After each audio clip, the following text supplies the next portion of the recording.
Pagkaraan ng ilang buwan nilang paglalayag, nanatiling naglilibot pa rin sila amang sa laot.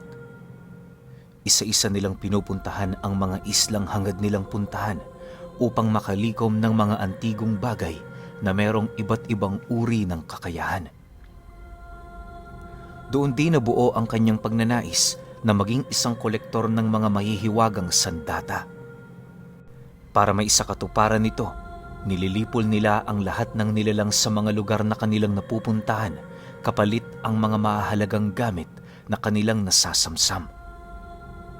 Kapag nagkataong isang tao lang naman ang nagmamay-ari nito, mahinahon nila yun doong hinihingi. Subalit kapag may masamang bahid ng aral ang nilalang na nagtatangan sa hangad nilang armas, puwersahan nila yung kinukuha doon. Sa oras na magapi na nila ito, binibitay nila ang bangkay nito, pagpapakita ng kanilang galit laban sa mga nilalang na nagtatamasa ng lihim na karunungan ng kaliwa. Malupit sa malupit itong si Amang, pero napakabuti naman niya sa mga taong banal at sumusunod sa utos. May mga pagkakataon nga noong binigyan niya pa yon ng kayamanan bilang gantimpala sa mga mabubuti nitong ginagawa. Sa loob ng halos humigit ilang taon, naging katuwang ni Amang sa paglalakbay itong si Iping. Mapalad naman siya kahit papaano sa ermitanyong yon, lalo pat walang sawa nitong iniintindi ang kanyang pag-uugali, lalong-lalo na ang mga kakaiba niyang hilig. Maliban sa paghihintay sa eksaktong panahon ng paglitaw ng lagusan, wala naman silang gaanong ginagawa sa araw-araw.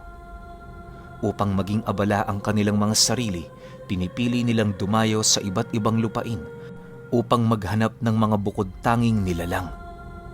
Nasasaad sa kwento ng aking maestro, kabilang sa mga pinagkakaabalahan noon ni Tandang Amang ay ang paghahanap nito ng mga maranhig at mga murong sa bawat isa.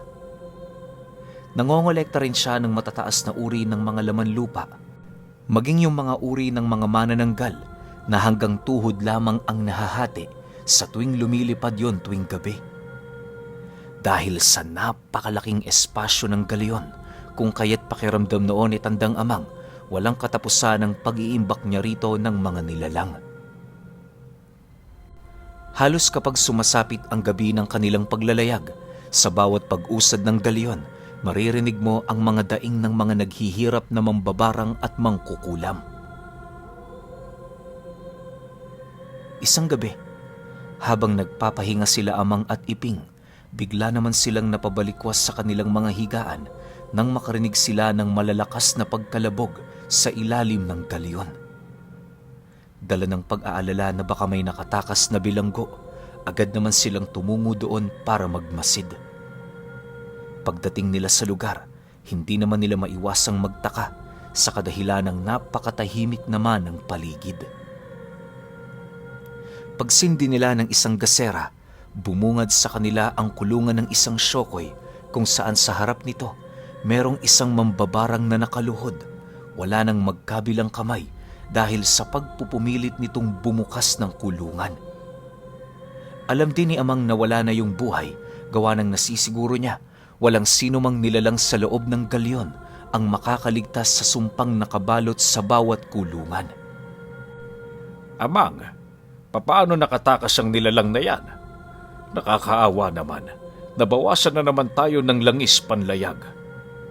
Hay nako, sa estado nating ito, kinakailangan na nating dumaong para maghanap ng kanyang kapalit. Wika ni Iping sa kanya habang nagmamasid.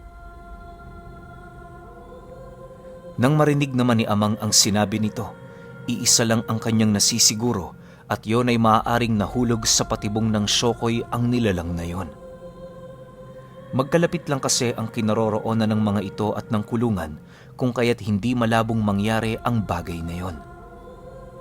Dahil dito, agad naman nilang hinanap ang syokoy. Pagdating nila sa itaas ng galyon, doon nila nasilayan ang nilalang na nagpupumilit bumalik sa dagat. Hindi naman yun pinahihintulutan ng mga gininto ang lubid na siya namang nagtulong-tulong para gapusin ang nilalang. Sa pagsilay ni Amang sa syokoy, Agad naman niya yung inutusang maging mahinahon nang sa gayoy hindi na humantong sa mga pangyayaring hindi nila inaasahan ang magiging komprontasyon. Ngunit nang marinig naman yon ng nilalang, panay lang naman ang ginagawa nitong pagmumura sa kanila na para bang duda na yon sa bawat katagang sinasabi niya. Paulit-ulit din itong inilalahad na kailan may hindi na ito babalik sa kulungan na pinagkulungan dito ni Amang sa loob ng ilang taon. Dahil sa sinabi nito, wala naman siyang nagawa kundi ang magsambit ng 5 kataga ng 7 palabras. Pagbalot ng mga katagang yon sa kanyang kamay, dahan-dahan naman niya yung inilapat sa sahig ng galyon kung saan mabilisan yung kumapit sa katawan ng Shokoy. Pagramdam ng Shokoy na unti-unti nang nagiging matigas ang kanyang buong katawan, bigla naman yung napaluhod habang patuloy na nag-aangil. Mukhang nakakalimutan mo ang lugar mo. Hindi ka ba natatakot sa akin? Pasensya ka na. Sa ayaw at sa gusto mo, mananatili ka rito. Ito na lamang ang natitirang tahanan mo. Matagal ka nang itinakwil ng angkan mo. Wika ni Amang sa nilalang. Kasabay ng kanyang pagbitaw ng mga kataga ay ang pagpapaalala naman niya sa Shokoy kung bakit yon nakakulong sa kanyang galyon. Hindi naglaon, wala na din yung nagawa kundi ang sumang-ayon sa kanyang nais. Nang maibalik na nila ito sa kulungan, mas lalong hinigpitan pa ni Tandang Amang ang bawat pangontrang nakapalibot sa kulungan nito. Sa pagkakataong yon, wala na yung kakayahang gumamit pa ng kanyang mga abilidad na huminga sa ilalim ng dagat. Dahil sa kanyang ginawa, nagbigay naman yon ng matinding pasanin sa nilalang. Walang gabi noong hindi yun sumisigaw na tapusin na ang kanyang buhay dahil sa kalbaryong minuminuto nitong nararanasan. Kung hindi nyo kasi na itatanong, kakaiba ang mga kulungan sa loob ng galyon. Taliwas sa mga alam nating kulungan, ang bawat kulungan doon ay merong kanya-kanyang klima at panahon. Iba rin ang oras dito, kaya ang 1 minuto mo doong pananatili magbibigay sa iyo ng pakiramdam na para bang ilang taon ka na doong namumuhay. Gayunpaman, nakabatay pa rin sa totoong mundo ang gabi at umaga sa mga kulungang yon. Kumbaga, kapag sumasapit ang gabi sa mundo, gabi rin sa mga kulungan. Subalit nahahanay lamang ito sa ibang oras.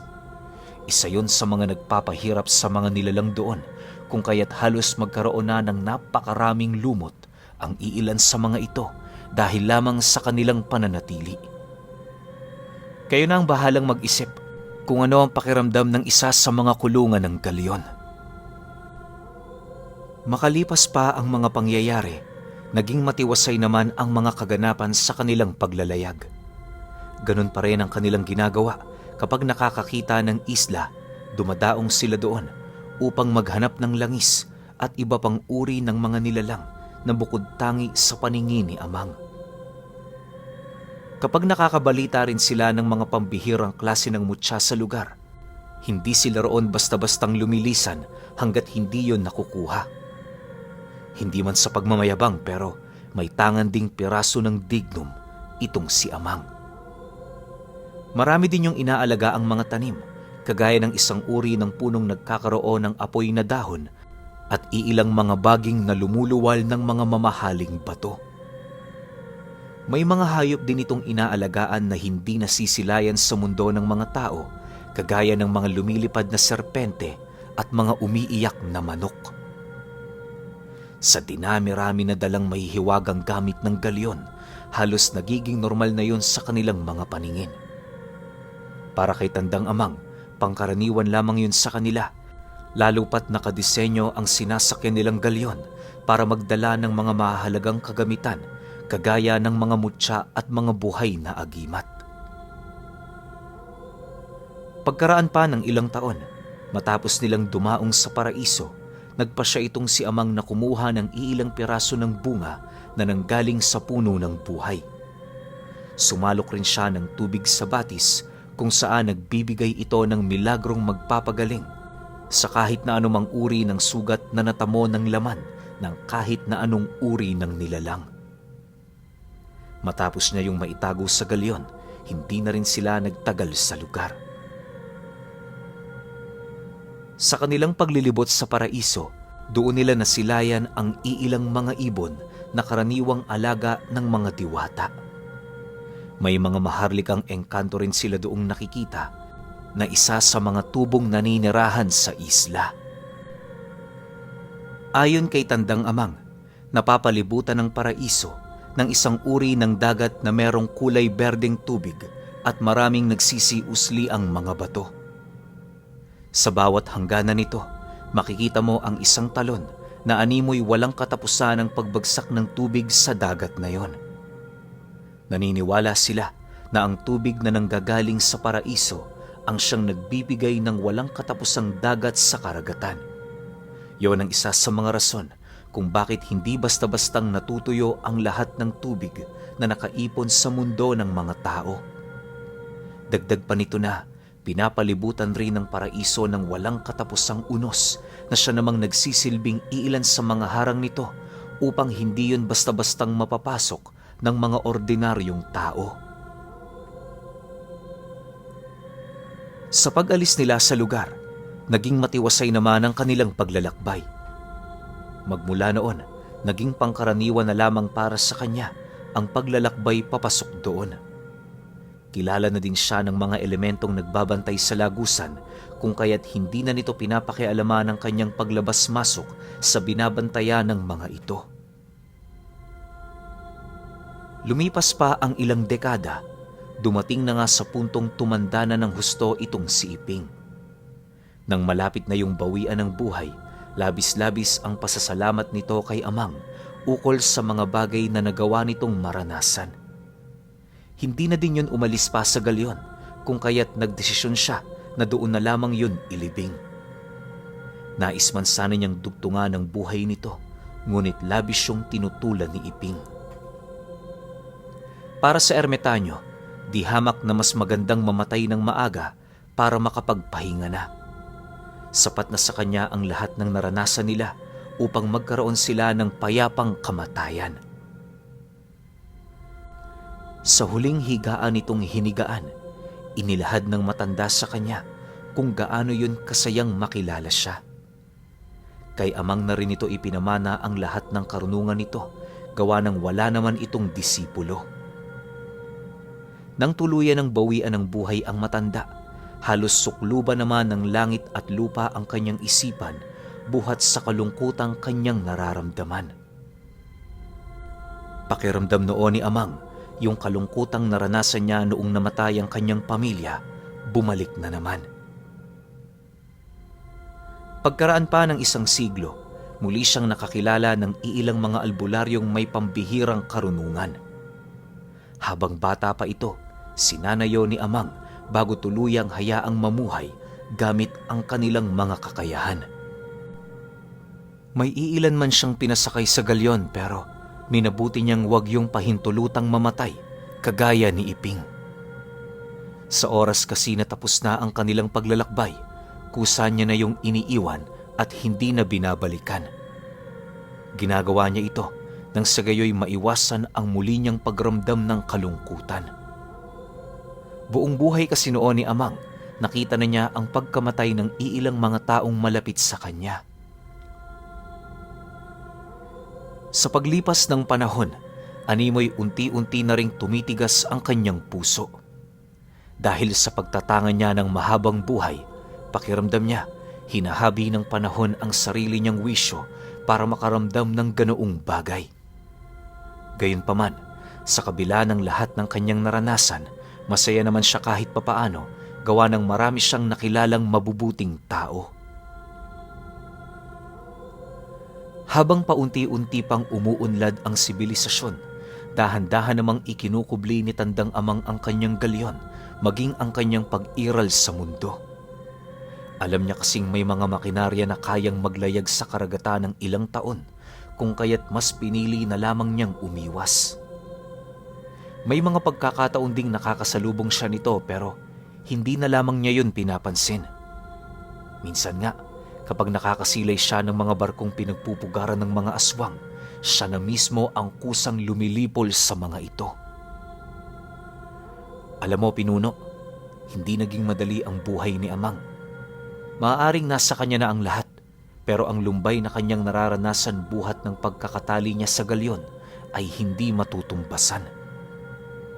Ilang beses na din niyang sinubukang kumalas dito at manatili sa lupa, ngunit hindi ito pinahihintulutan ng kanyang mga gabay. Para sa 10 anghel, wala nang ibang maaaring magbigay kahulugan ng buhay kay Amang, maliban sa ganun niyang tungkulin. Dahil dito, pinili na lamang niyang maging masaya sa kabila ng kanyang estado. Naging madalas na din ang kanyang pagdaong sa mga isla upang humanap ng langis sa paglalayag, maging mga bagong nilalang na paglalaruan. Ayon kay Amang, iilan yon sa mga bagay na nagbibigay sa kanya ng kasiyahan at pagkakataong maramdamang merong nananalaytay na buhay sa katawan niyang walang kamatayan. Sa pagsapit ng mga panahong nakilala niya si Tandang Gamoy, mas lalo pa siyang nakaramdam ng hindi maipagkakailang saya. Kagaya niya, nangangarap din ang ermitanyong yon na magtangan ng mahabang buhay. Nasisiguro ni Amang na kung tutulungan niya ito, hindi malabong magkaroon na siya ng kasama sa galyon. Dahil dito, ginawa nito ang lahat ng kanyang makakaya, mapalapit lamang ng husto sa matanda. Kagaya ng iilang mga albularyong nakilala niya ilang siglo na ang nakakaraan, nagtatangan din ng kakaibang kakayahan itong si Gamoy. Sapat na yung rason para sa kanya para tulungan yung makakain ng puno na nagbibigay ng ilang daang taong buhay. Sa mga unang taon nilang pagsasama, naging maayos naman ang lahat. Naging katuwang ni Tandang Amang itong si Gamoy sa mga misyong halos imposibleng mapagtagumpayan ng mga taong nagtatangan ng pangkaraniwang karunungan. Dahil sa kanilang mga pinagdaanan, kung kaya't mas lalo pa siyang humanga kay Gamoy. Alam niyang isa lang yung taong hindi nagtatangan ng mahabang buhay, pero labis siyang humanga sa kakayahan nitong gamitin ang 7 palabras sa mga bagay na naiisip nitong gawin. Buong buhay niya, yun pa lamang ang unang pagkakataon ng ganoong kahenyong tao. Ulti nga siya na matagal nang nagtatangan ng 7 palabras, hindi maisip ang ganoong estilo. At dahil sa bukod tanging kakayahan ng kanyang kaibigan, nagawang maimpluwensyahan ni Tandang Amang ang kanyang mga gabay na gawing kanang kamay itong si Gamoy. Hindi man naging madali ang proseso nito, pero kahit papaano, nakaya nila yung maisakatuparan. Sa paglipas ng mga taon nilang magkasama, ipinalasap niya kay Tandang Gamoy ang kauna-unahang bunga ng puno na nagbibigay ng ilang daang taong buhay. Magmula noong natikman nito ng kanyang kaibigan, naging katuwang niya na yon sa paglilibot. Hindi naglaon, doon na sila nakakilala ng iilang mga dalubhasang antingero bilang mga kalamidad.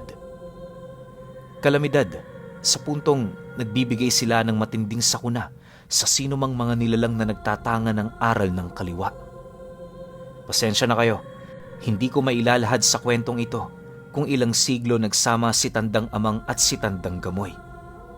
Kahit kasi si Maestro, bigo itong mailahad sa akin dahil sa masyadong matagal na panahon nang nangyari ang una nilang pagkikita.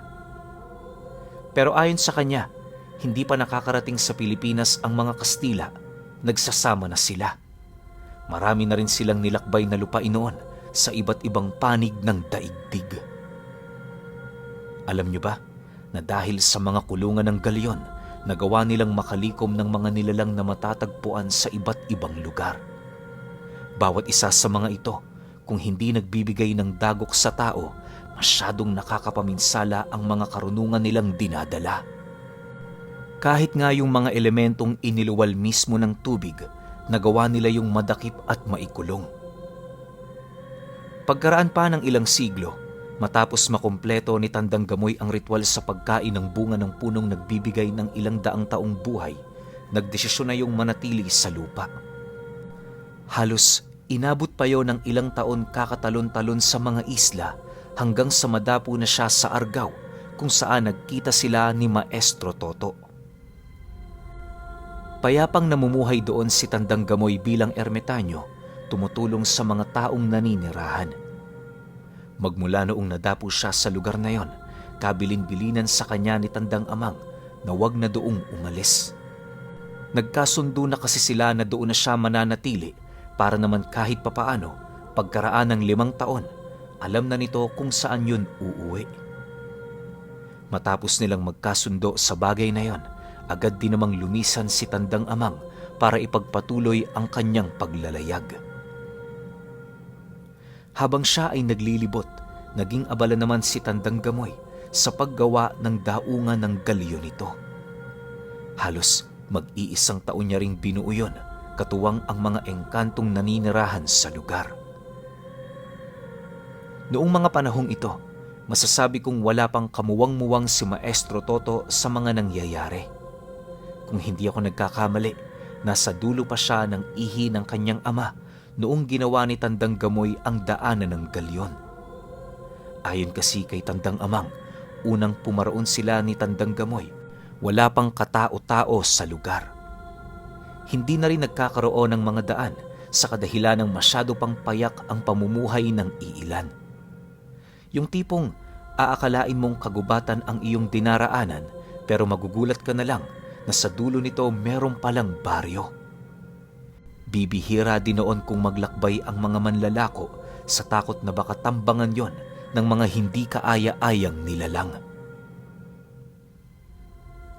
Maniwala kayo o hindi, pagsiklab noon ng una at ikalawang pandaigdigang digmaan, sakse sila Tandang Amang kung papaano magpatayan ang mga tao dahil lamang sa pagsapi ng iilang mga demonyo sa mga pinuno ng bansa. Naging madalas din noon ang pagsilay nila sa mga kabayong nakasaad sa propesiya, indikasyon na malapit na ang wakas. Dahil sa pangyayari, nagdesisyon silang humanap ng panibagong makakatuwang sa kanilang mga gampanin bilang paghahanda sa nalalapit na digmaan. Kabilang sa mga ito, ang pagbuo nila ng iba't ibang samahan sa bawat sekta ng mundo. Maraming naitatag sila Tandang Amang, pero ang pamamahala rito ay ibinibigay nila sa mga taong naging katuwang nila sa pagtatag ng pundasyon ng samahan. Dahil sa mga bagay na kanilang ginawa noon, kung kaya't hindi na nila napansin ang mabilis na pag-ikot ng panahon. Isang araw nagulat na lamang sila. Kasalukuyan silang nagpapahinga sa kubong pinaghirapang ginawa ni Tandang Gamoy. Habang nakahiga silang dalawa, doon nila napagkasunduan ang paghahanap ni Tandang Gamoy ng panibagong disipulo. Subalit karamihan sa mga disipulong kanyang nahawakan, bigong makabisa ang mga katagang napapaloob sa 7 palabras. Dahil dito, muli na naman silang naglakbay. At sa pagbalik nila, 20 taon pa ang lumipas bago makilala ni Tandang Gamoy si Maestro Toto. Sa unang pagkakakilala ng dalawa, agad nitong nakitaan ng kakaibang husay si Toto pagdating sa mga lihim na karunungan. Magmula noon, naging disipulo niya na ito na nakatuon lamang sa isang hangarin ang pagsasanay. Hindi naman binigo ni Maestro Toto si Tandang Gamoy, kung kaya't hindi naglaon, nagkaroon na yon ng pagkakataon para masilayan ang utak sa kanilang pagsasanay. Bagaman hangad ni Tandang Amang naturuan itong si Maestro Toto, malugod niyang ibinigay ang buong kapamahalaan ng pagsasanay nito sa kanyang kaibigan. Bukod kasi sa marami pa yung ginagawa, masyado ring malalim ang kanyang aral na tinatangan para matutunan ng isang taong nag-uumpisang manaliksik. Hanggang dito na lang ang buong kwento, Pinuno. Maraming salamat sa inyong mga nakikinig. Napakasaya ko ngayon sapagkat marami akong nababasang mga positibong komento. Panatilihin natin ang kapayapaan sa mundo at pagmamahal sa kapwa-tao. Sa gayong paraan, sabay-sabay tayong lalasap ng buhay na walang hanggan. Malay ninyo, baka isa kayo sa mga taong mapipili na mabigyan ng bunga ng punong nagbibigay ng ilang daang taong buhay. At hindi imposible yan dahil manggagaling yan kay Tandang Amang.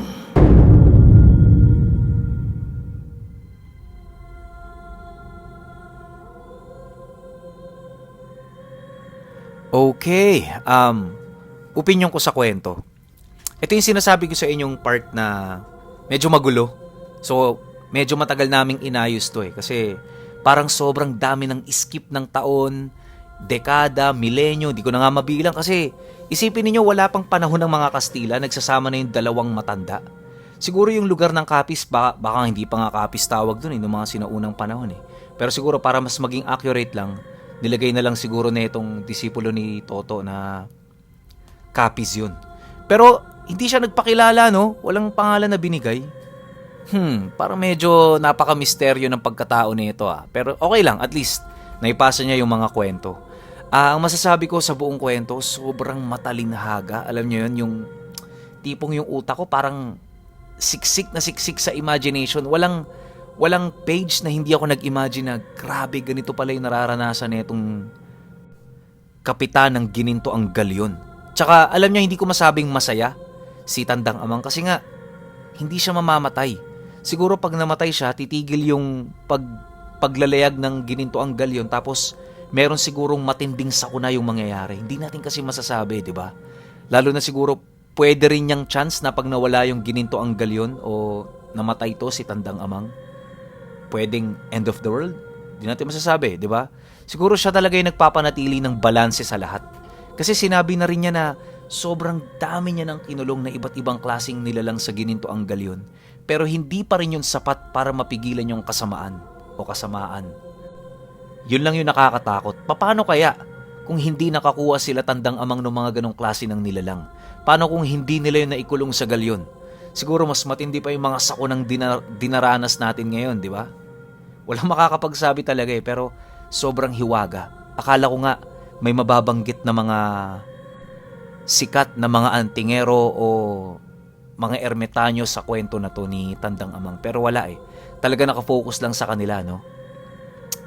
So, wala na sigurong pagdedebate pa, wala na sigurong pagtatalo pa kung sino pinakamalakas na manggagamot, ermitanyo. Kasi, obvious naman 'di ba? Tangan niya na lahat. Nangongolekta na lang siya. Yun nga lang, sa sobrang laki ng mundo natin, hindi natin alam kung matutulungan niya ba tayo. 'Di ba? Pero, sa lahat ng yun, purong-purong opinion ko lang yun. Kayo pa rin lahat ng masusunod. Kaya, maraming salamat sa disipulo ni Toto sa pagpapadala nito. At matutuwa siya na mabasa kung ano magiging opinion ninyo sa kwentong ito. Kaya, yun lang. Hanggang sa susunod na kwento. Salamat.